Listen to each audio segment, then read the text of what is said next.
Vamos esperando los muchachos. ¿Qué tal el calor, hermanos? Ya están pronosticadas lluvias para el siguiente fin de semana, entonces paciencia, paciencia. Ya queda más una semana. Sí. Bueno, pero el calor de junio ya es más húmedo, ya es menos calor.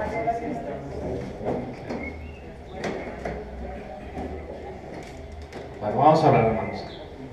Bendito sea, Señor Dios nuestro, Rey del universo, porque te ha placido darnos tu palabra, Señor, revelarte a través de ella, y te suplicamos que tu Espíritu nos guíe, Señor, que tu Espíritu hable poderosamente en nuestras vidas el día de hoy.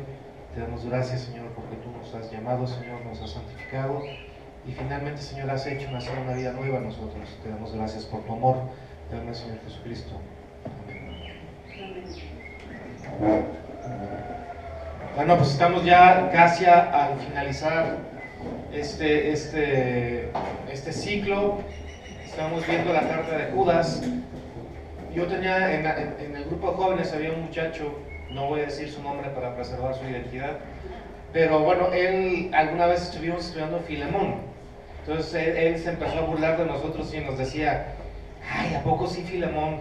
A ser filipenses, pero ustedes están bromeando, ¿no? O sea, porque no sabía que existía Filemón, ¿no? Y decía, pues en todo caso va a ser Juancho. Lo mismo pasa con Judas, ¿no? O sea, muy pocas personas quizás lo ubicamos en el contexto del Nuevo Testamento, pero Judas es una carta importante. Judas es una carta importante porque habla y encarece a los hermanos ¿a qué? A contender por la fe, ¿no? Entonces vamos a abrir la carta a Judas, por favor. Judas tiene una ventaja muy importante, y esa ventaja es que solamente tiene un capítulo. Judas capítulo 1, que es el único capítulo, y comienza con una salutación. Dice: Judas, siervo de Jesucristo y hermano de Jacobo, a los llamados, santificados en Dios Padre y guardados en Jesucristo, misericordia y paz y amor os sean multiplicados, ¿no? Ahora es importante ver esto. Judas, siervo de Jesucristo y hermano de Jacobo. ¿Quién es Jacobo? ¿A qué Jacobo los muchachos no pueden responder? ¿A qué Jacobo se está refiriendo? ¿Y Jacobo, hermano de Jesús, quién es? ¿Bien? Santiago, muy bien. Ahora usted dirá, ¿por qué Santiago? ¿Por qué Jacobo? Bueno, como lo hemos mencionado anteriormente, Santiago es la castellanización del nombre Santi Jacob. Santiago y Jacob son la misma persona. Es interesante ver que el mismo Santiago en inglés no le llaman James, no sé por qué. De la misma manera, en castellano se le nombra Santiago, pero realmente Santiago es Santi Jacob, por lo tanto es Santiago, ¿no? Es Jacob. Ahora dice que es hermano de Jesús. Santiago es hermano de Jesús. Jacob o Judas, por extensión, también es hermano de Jesús, ¿no? Y esto es muy importante. Vamos a Juan capítulo 2, por favor. Y quiero que estemos ahí un ratito. Juan capítulo 2.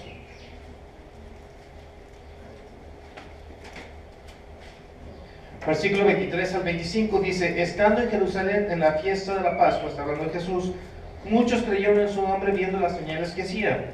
Pero Jesús mismo no se fiaba de ellos porque conocía a todos y no tenía necesidad de que nadie le diese testimonio del hombre, pues él sabía lo que había en el hombre. Bueno, este texto, esta sección de la Biblia nos indica claramente algo, ¿no? Si bien muchas personas veían sus milagros y en algunos casos creían, no todos. Ahora, ¿quiénes eran de esos no todos que no creían? Sus hermanos. Capítulo 7 dice: después de estas cosas andaba Jesús en Galilea, pues no quería andar en Judea, porque los judíos procuraban matarle. Estaba cerca la fiesta de los judíos, la de los tabernáculos, y le dijeron sus hermanos. ¿Quiénes son sus hermanos? Bueno, hermanos conocemos dos. Uno era Santiago y otro era Jacobo, y otro era ¿quién? Judas. Dice: y le dijeron sus hermanos: sal de aquí y vete ¿a dónde? A Judea, para que también tus discípulos vean las obras que haces. Es decir, ellos veían obras en él. Sí. ¿Veían milagros en él? Sí. ¿Creían en él? No. ¿Se dan cuenta? Ahora, interesante es ver lo siguiente. Dice: porque ninguno que procura darse a conocer hace algo en secreto. Si estas cosas haces, manifiéstate ¿a quién? Al mundo, porque ni aun sus hermanos creían en él. Ahora, básicamente ellos decían, bueno, tú eres poderoso, tienes ciertas habilidades, ciertos talentos, pues muéstrate al mundo, ¿no? No sé si ustedes han visto esos programas de talentos, así como México tiene talento, ese tipo de cosas. Supongo que ellos estaban pensando en algo así como Judea tiene talento, Galilea tiene talento, pero era la idea fundamental, ¿no? Ve, muéstrate y que tu gloria sea manifiesta, ¿no? De alguna manera. Sin embargo, es muy interesante ver cuál era el juicio de Dios respecto a lo que estaba sucediendo en ese momento. Ellos no creían en quién, en Jesús.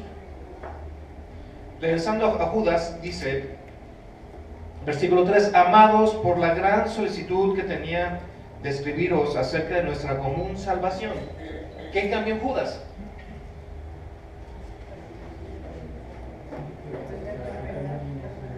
¿Qué cambió en Judas? No. Cambió algo muy importante en la vida de Judas antes de defender la fe. Creyó.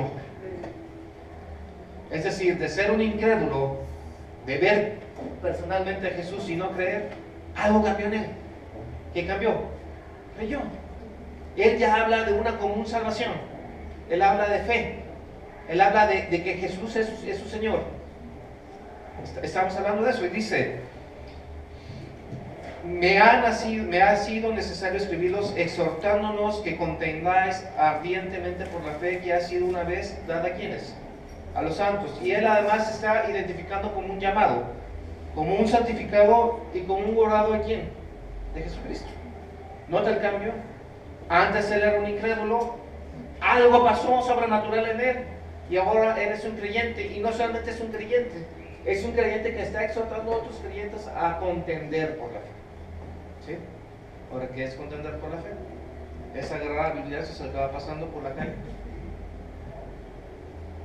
Es agarrar el libro de qué es un cristiano y empezar a darles de golpes a todos. No, no es eso. ¿Qué es contender por la fe? En este caso, en el contexto en el que está hablando de guardar la sana doctrina. ¿Por qué digo esto? Porque inmediatamente dice, versículo 4, porque algunos hombres han entrado encubiertamente, los que desde antes habían sido destinados para esta condenación. Hombres impíos que convierten en libertinaje la gracia de nuestro Dios y niegan a Dios, el único soberano, y a nuestro Señor Jesucristo. Se había metido la herejía a la iglesia. Y la herejía tenía dos caras en este caso. ¿Cuál era? Uno, que a la gracia de Dios le habían convertido en ¿qué? En libertinaje, en licencia para hacer cualquier cosa, dicho de otra manera. Y eso lo vimos en 1 Corintios también, ¿no? Que decía que, bueno, ahora que ya hay gracia, puedo dar mi cuerpo al pecado, capítulo 6, ¿no? Y además, no solamente se contentaban con hacer de la gracia un libertinaje, sino que ¿qué? Que negaban la persona de Dios. Dos elementos en la herejía. Y él decía que contender con la fe tenía que ver con confrontar este hecho. Confrontar una mala enseñanza. Ahora, ¿hay falsas enseñanzas en la iglesia que es en el día de hoy? Sí. ¿Y de dónde nacen las falsas enseñanzas? Según lo que dice Judas, normalmente de la misma iglesia. Se meten a la iglesia encubiertamente, pero no son de la iglesia. ¿Y su fin es qué? Tergiversar la sana doctrina. ¿Qué tergiversaciones podemos ver el día de hoy? Pues digo, una que ya es muy usual, que quizás ya viene en desuso, el tema de la teología de la prosperidad. O sea, que tú siendo creyente como tal, Dios tiene la obligación de cumplirte todos tus caprichos, todos tus sueños. Una más actual, el evangelio basado en el hombre. Dios tiene grandes planes para ti, la mejor versión de ti, y todo eso te parece un discurso cristiano, pero no lo es. Y todas esas doctrinas, muchas de ellas han nacido ¿en dónde? En la iglesia, en el seno de la iglesia. Y aquí el punto es, dice Judas, con urgencia, ustedes no se queden callados. Contiendan por la fe, por la sana doctrina, ¿no? Y fíjense lo que dice. Mas quiero recordaros ya que una vez lo habéis sabido, que el Señor, habiendo salvado al pueblo, sacando de Egipto, después destruyó a los que no creyeron. Y empieza a hacer una comparación entre los juicios de Dios que ha habido y todos aquellos que no han creído. Y vincula dos cosas: el no creer con ¿qué? Con el pecado. Dice claramente, versículo 8: no obstante, de la misma manera también estos soñadores mancillan ¿qué? La carne, rechazan la autoridad y blasfeman de las potestades superiores. Es decir, el pecado, el sentido de no pertenecer a Dios, los hace ¿qué? Caer en sus propias concupiscencias. Y fíjese lo que dice: pero cuando el arcángel Miguel contendía con el diablo, disputando con él por el cuerpo de Moisés, no se atrevió a proferir juicio de maldición contra él, sino que dijo el Señor ¿qué? Te reprenda. Y no sé si ustedes han visto ahora que hay inclusive hasta predicadores tan exagerados que llegan y dicen: y yo te maldigo en el nombre de Jesús, y bla, bla, bla, bla. No es. Eso no proviene de Dios. ¿De quién es la justicia? De Dios. ¿Quién es el que debe de reprender o no? Dios. ¿Qué es lo que nos están encareciendo a nosotros que defendamos qué? La fe, la sana doctrina. Simple y sencillamente eso, la sana doctrina. Ahora,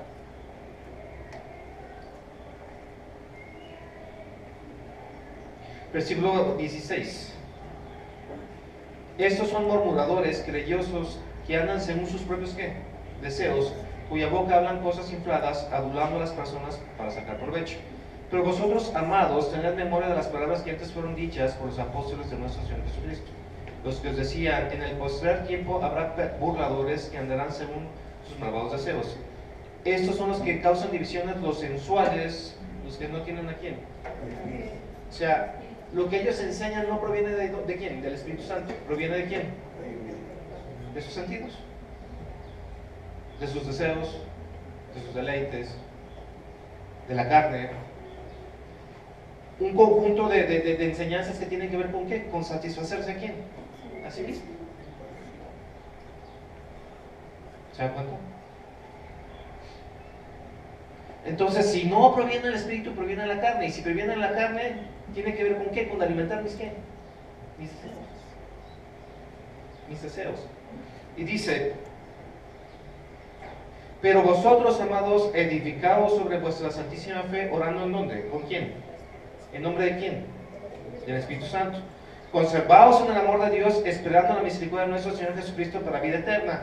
Es decir, los que son guiados por el Espíritu, ¿qué va a suceder con ellos? Perseveran, continúan, están anclados ¿en qué? En la fe. Es muy interesante ver esto y el contraste. Dice, versículo 1 y 2: Judas, siervo de Jesucristo, hermano de Jacobo, a los llamados, santificados en Dios Padre y guardados ¿en quién? En Jesucristo. Y dice lo que dice el versículo 24: y aquel que es poderoso ¿para quién? Para guardaros sin caída y presentarnos sin mancha delante de su gloria ¿con qué? Con gran alegría. Algún contraste muy claro aquí. Tiene poder para hacerlo y lo hace actualmente. Tiene poder para guardarnos sin caída y lo está haciendo. ¿Con quiénes? Con aquellos que son llamados, con aquellos que son santificados.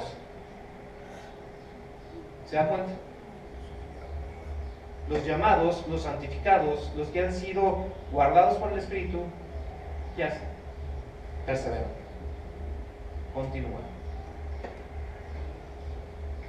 Esto es la carta a Judas.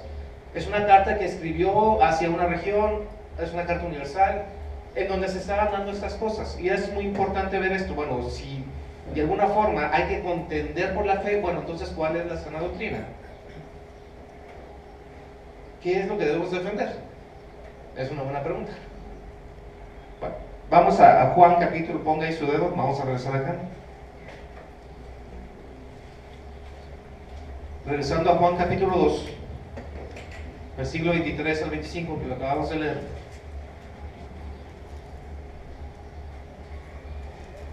Juan capítulo 2, 23 al 25. Dice, estando en Jerusalén en la fiesta de la Pascua, muchos creyeron en su nombre, viendo las señales que hacían. Pero Jesús mismo no se fiaba de ellos porque conocía a quiénes, a todos. Y esto es muy importante. La palabra fe como tal, en estos días se usa para muchas cosas, ¿no? Ten fe en ti mismo, ¿no? O sea, cree en ti o ten seguridad en ti mismo, ¿no? En el caso de los que le van al Guadalajara, ten fe en el entrenador, ¿no? O sea, cree en él, sigue sus enseñanzas, no sé, algo así, ¿no? Ten fe, o sea, también tiene la acepción de no perder la moral, es decir, fortalecerse, sacar coraje donde no existe, etcétera, ¿no? Pero sí se da cuenta que hay una fe que de alguna forma también es rechazada por Dios. Y ese es el caso, dice, estando en Jerusalén en la fiesta, muchos creyeron en su nombre. Sin embargo, al versículo 24 en contraste dice, Jesús no se fiaba de ellos. Bueno, entonces, ¿cuál es la fe salvadora? Interesante es ver que inmediatamente viene el capítulo 3, dice, ahora hay que recordar algo, o sea, los capítulos se añadieron después. Digo, la continuidad del texto es esa. Había un hombre de los fariseos que se llamaba Nicodemo, un principal entre los judíos. Este vino a Jesús de noche y le dijo, Rabí, sabemos que has venido de Dios como maestro, porque nadie puede hacer estas cosas, estas señales que tú haces, si Dios no está en él. Respondió Jesús y le dijo, de cierto te digo que el que no naciere de nuevo, no puede ¿qué? No puede ver el reino de Dios. Es muy importante. Nicodemo era ¿qué? Un fariseo. Era un hombre religioso. Era más allá que religioso. Estoy de acuerdo, era muy, muy religioso. O sea, no solamente cumplían los 10 mandamientos, sino además 613 preceptos morales, ¿no? Eran personas limpias, eran personas que se lavaban las manos antes de comer, se lavaban los pies, tenían una cantidad de rituales para purificarse. De alguna forma el rito el rito del bautismo, tiene otro nombre, misbah en hebreo, lo hacían. Eran personas buenas, daban limosna, daban limosnas a los pobres, hacían todo eso. Ahora, él va a Jesús de noche, obviamente porque no quería que lo viera, ¿no? O sea, el miedo pues, nos impulsa a veces a hacer ciertas cosas, ¿no? Va de noche y le dice, Rabí, sabemos que has venido de Dios como maestro, porque nosotros, yo mismo, a lo mejor él decía, identifico ciertas señales que nadie las haría si Dios no está con él. Jesús, ¿cuál fue su respuesta? Sigue viendo las señales. ¡Ánimo! ¿Qué le dijo? De cierto te digo que si tú naces de nuevo, no puedes ver el reino de Dios. ¿Le servía de algo su religión? De nada. O sea, la respuesta fue devastadora. Tus 613 preceptos morales no te sirven de nada. O sea, está la justicia de Dios y tú estás por acá. Hay un trecho. Si tú no naces de nuevo, no puedes ver el reino de Dios. Entonces, el inciso A de la sana doctrina es el punto de ser creyente o de tener fe no es una invitación a una religión. No es invitarte a una vida moralmente buena. Si tú eres creyente y hay fe en ti, has nacido de nuevo. Tienes que nacer de nuevo. ¿Se da cuenta? No nos estamos invitando a una religión. No se equivoque. O sea, el venir a la iglesia no es para ser personas moralmente buenas. Eso lo pueden hacer muchos grupos. El venir a la iglesia es para predicar el evangelio y que la semilla del evangelio entre y produzca ¿qué? Un nuevo nacimiento.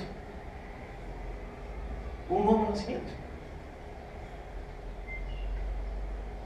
Ahora, sigue diciendo, versículo 3, desde el 2.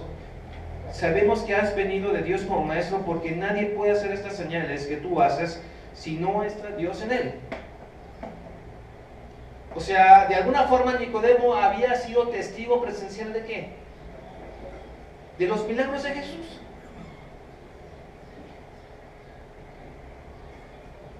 Eso lo hacía creyente. La respuesta es no. O sea, el estar en presencia de la omnipotencia de Dios, y ver y reconocer que es la omnipotencia de Dios o los milagros son de Dios no te hace creyente. ¿Qué es lo que te hace creyente? Nacer de nuevo. Experimentar esos milagros, ¿en dónde? En tu vida. En tu vida. No es una religión y es experimentar los milagros de Dios, ¿en dónde? En tu vida. Un nuevo nacimiento. El nuevo nacimiento es milagroso porque no depende de ti, no depende de mí, es por voluntad de ¿quién? De Dios. Y eso es perturbador totalmente. ¿Por qué? Porque finalmente te pone en las manos de ¿quién? De Dios. Y tú no puedes hacer nada al respecto. ¿Se da cuenta? Porque el Evangelio es el poder de Dios, ¿para qué? Para salvación. Para salvación. Ayer estábamos presentando una película, si usted tiene oportunidad de verla, la puede ver, se llama Good Lawn. Es la historia de una escuela, estamos con los jóvenes, una escuela estaba en Alabama, en los 60s, cuando había la integración racial, ¿no? El gobernador de ese estado pues, no quería obviamente la integración y decía que nunca iba a suceder tal cosa. Entonces, en el tema de la escuela, del distrito escolar, una escuela fue obligada por el gobierno federal a integrar miembros de la comunidad africana o afroamericana y miembros de la comunidad anglosajona, ¿no? Entonces ahí estaban los dos con todas las tensiones que esto podía llevar. Y había también un equipo de fútbol que también lo obligaron de la misma escuela a integrarse. Entonces había jugadores afroamericanos y había jugadores anglosajones, ¿no? Y obviamente que al principio pues ni se hablaba, ¿no? Y todas las luchas que había, ¿no? Por ahí un predicador, que será anónimo, básicamente sintió el llamado de Dios para ir con esta escuela, fue con el coach, con el entrenador y le dijo, quiero hablarle a los muchachos de algo muy espiritual y todo esto. Y la primera respuesta del entrenador fue no. Ahora, interesante fue que esto no lo desanimó, él volvió a ir y ya al final no sé cómo los convenció. El caso es de que comenzó a predicar el evangelio a los muchachos en un gimnasio. Todos los muchachos escucharon el llamado de Dios, pasaron al frente de alguna manera y sintieron el poderoso llamado de Dios y al final eso hizo muchos cambios en el equipo. Empezaron a llevarse bien, negros y blancos. Empezaron no solo a llevarse bien, sino a sentir camaradería, hermandad, básicamente. No era tan fuerte el vínculo que el entrenador, no siendo creyente, lo veía, ¿no? Lo veía. Dice, y una expresión dice, no entiendo por qué mi equipo es el único que se puede llevar bien en todo el distrito, ¿no? Y tenía la competencia que otro equipo muy bueno también en una zona. El entrenador era un pedante, blasfemador, o sea, burlador, todo lo que hace una buena persona o una buena persona para ser una persona patana, ¿no? Entonces él lo tenía todo. Sin embargo, y los dos andaban en pugna, ¿no? Algo interesante de todo esto es de que en un punto el entrenador vio tan transformada la vida de sus muchachos que un día, y es una escena muy poderosa de la película, él entra a la iglesia bautista donde iban sus muchachos, 5 de los muchachos afroamericanos, y decide junto con su esposa congregarse en esa iglesia y se convirtió, se bautizó.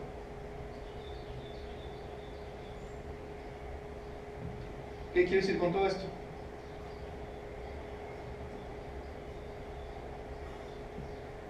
Este asunto estaba por encima de la religión, porque había odio alimentado por cientos de años, el sentido de defraudación por el tema de la esclavitud. ¿Cómo arreglar esto? Entra la persona de nuestro Señor Jesucristo, entra el Espíritu Santo, y donde había odio, hoy había amor. Toda la oscuridad que el odio pudo haber engendrado hoy fue disipado por el amor. Y él lo vio. Pero eso no lo hacía creyente, sino hasta que el Señor lo llamó a él. Y él fue regenerado y fue partícipe del mismo milagro. Fue que él entonces fue creyente. ¿Se da cuenta? Y yo le pregunto a usted, ¿usted ha visto milagros en otras personas? ¿Usted ha visto cómo personas que eran alcohólicas y un día para otro son nuevas personas y ahora ya no son? ¿Usted ha visto familias fragmentadas por el odio y por tantas cosas y rencores, y cuando vienen a los pies del Señor ya no lo son? ¿Usted ha visto drogadictos que por la gracia de Dios han sido rescatadas y ya no lo son? ¿Usted ha visto gente que era imposible que se pudiera convertir y ahora lo es? Esos son milagros, pero no lo hacen creyente, porque la salvación es un acto milagroso. O sea, no es que mi testimonio no sea tan poderoso como aquellos que vienen y de alguna forma se arrepintieron y fue muy visible. No, todo acto de salvación es milagroso, porque interviene la persona del Espíritu Santo y crea vida espiritual donde no había. ¿Se da cuenta? Donde no existía. Y una tercera cosa que sucede con el nuevo nacimiento es que nos vincula a la persona de quién? De nuestro Señor Jesucristo. Capítulo 15 de San Juan dice Jesús hablando de sí mismo: yo soy la vid verdadera y mi Padre es el labrador. Todo pámpano que en mí no lleva fruto lo quitará, y todo aquel que lleva fruto lo limpiará para que lleve más fruto. Ya vosotros estáis limpios por la palabra que os he hablado. Permaneced en mí y yo en vosotros, como el pámpano no puede llevar fruto por sí mismo si no permanece en la vid, así tampoco vosotros, si no permanecéis en mí. Dice: yo soy la vid, vosotros los pámpanos. El que permanece en mí y yo en él, este lleva mucho fruto, porque separados de mí, ¿qué? Nada podéis hacer. ¿Y qué quiere decir todo esto? Que nosotros nacimos naturalmente incapaces de hacer algo para relacionarnos con la persona de Dios.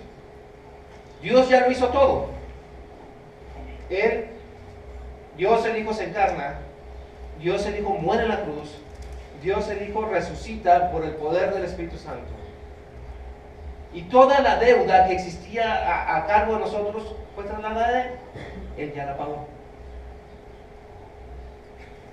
Y ahora Él llama a algunos, los regenera, los santifica, los hace un pueblo para Él. Pero esa vida está vinculada a la persona de ¿quién? De Jesucristo. El fruto está vinculado a la persona de Jesucristo, porque se necesita fe para nacer de nuevo. Y el nuevo nacimiento produce ¿qué? Fe. Están vinculados. ¿Y están vinculados a quién? A la persona de Jesucristo, de nuestro Señor Jesucristo. No hay otro. Jesús mismo, acerca de sí mismo, Él dice: yo soy el camino, yo soy la verdad y yo soy la vida. Nadie puede venir al Padre si no es a través de ¿quién? De mí. De mí. ¿Usted ha nacido de nuevo? ¿O usted es un espectador de la gloria de Dios? El que nace de nuevo es un participante de la gloria de Dios, porque fue regenerado milagrosamente por el Espíritu Santo. No es que yo haya hecho algo bueno, no lo hice.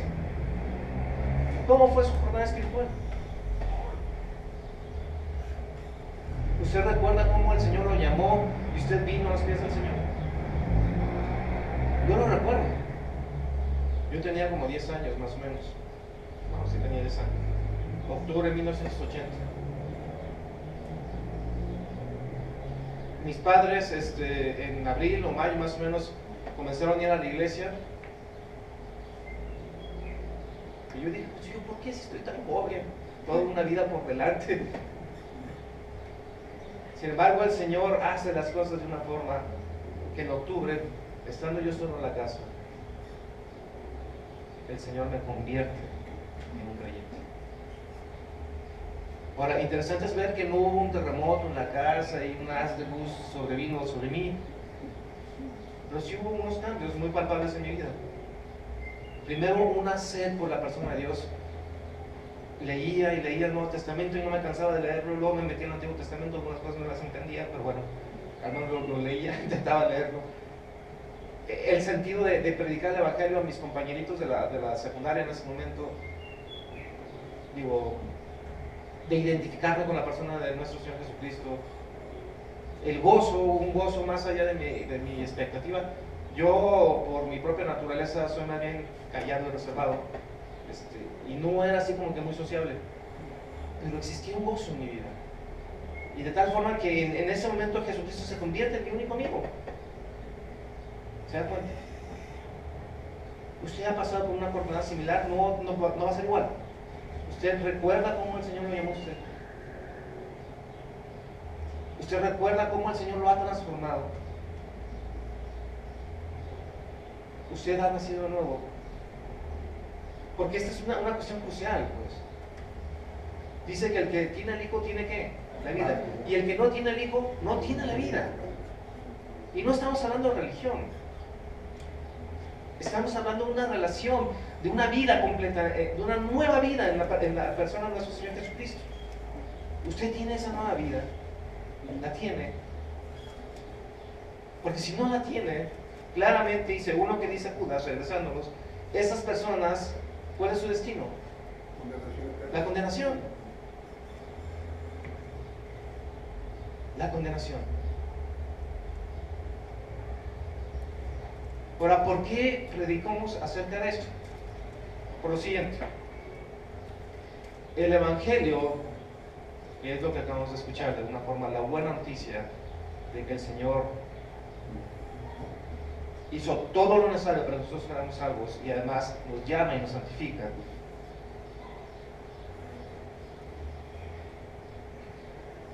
Si cuando uno predica el Evangelio hacia los creyentes, debe producir algo muy claro. Reanima nuestro espíritu, reanima nuestras fuerzas, nos da ánimo. El Evangelio le da ánimo al creyente. Y entre los inconversos puede suceder una de dos cosas: o rechazas el Evangelio o lo abrazas incondicionalmente.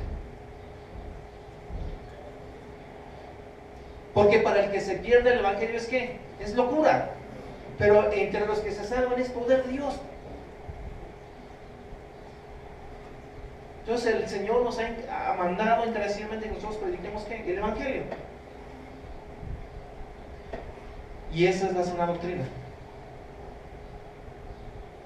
Esta es la sana doctrina. Esto es lo que nosotros tenemos que defender.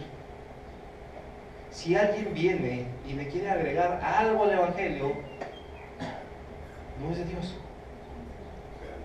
Si alguien viene y dice, aparte de Jesucristo tienes que hacer todas estas cosas, no es de Dios. ¿Se da cuenta? Si alguien le dice, bueno, aparte de nacer de nuevo tienes que hacer esto y hablar esto y decir esto, y no. Porque la vida espiritual la produce ¿quién? Dios, el Espíritu Santo. ¿Se da cuenta? ¿Se da cuenta? Y ese es el punto. Nosotros hemos sido llamados a defender ardientemente ¿qué? Esto. El Evangelio. El Evangelio. Y dice Judas, regresando a Judas,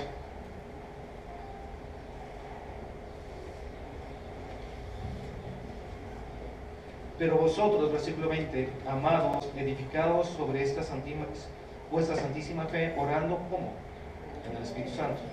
Conservados en el amor de Dios, esperando la misericordia de nuestro Señor Jesucristo, ¿para qué? Para la vida eterna. Ahora, la vida eterna, hermanos, no es que vaya a suceder cuando nosotros muramos y vamos al cielo. Digo, eso va a suceder, pues, en los creyentes. Pero la vida eterna es algo que comienza ¿cuándo? Desde el mismo momento que el Espíritu Santo regenera nuestra vida, hace nacer una vida espiritual en nosotros. Esa es vida eterna, pero ahora ya tenemos vida espiritual. Y esa vida espiritual nos da una capacidad. ¿Cuál es esa capacidad? Escuchar la voz de Dios, ponerla por obra y ¿qué? perseverar en ello. ¿Cuánto tiempo? Por siempre. ¿Eso se llama qué? Fe. Fe. Es esa capacidad espiritual para que usted escuche la voz de Dios, la ponga por obra y persevere. ¿Cuánto tiempo? Hasta el fin. Hasta el fin. ¿Por qué digo esto? Porque dice, y aquel que es poderoso para guardaros sin caída y presentarnos sin mancha, ¿ante quién? Ante Él, ¿cómo? Con gran alegría. O sea, Él tiene ese poder. No es de que nosotros perseveremos por sí mismos. Perseveramos porque Dios es poderoso para que lo hagamos. Ahora, dice, al único y sabio Dios, nuestro Salvador, sea gloria y majestad, imperio y potencia, ahora y por todos los siglos. Imperio y potencia. Está hablando de un reino. ¿Quién es el rey de ese reino? Nuestro Señor Jesucristo. Y nosotros hemos sido llamados a ese reino. Y dice que nosotros vamos a perseverar. Y algún día el Señor nos va a llamar a su presencia y nos va a presentar a todos los que hemos sido llamados y santificados como sin mancha, con gran alegría. ¿Y estaremos en dónde? En su reino. Pero somos ciudadanos del reino ¿desde cuándo? Desde ahora.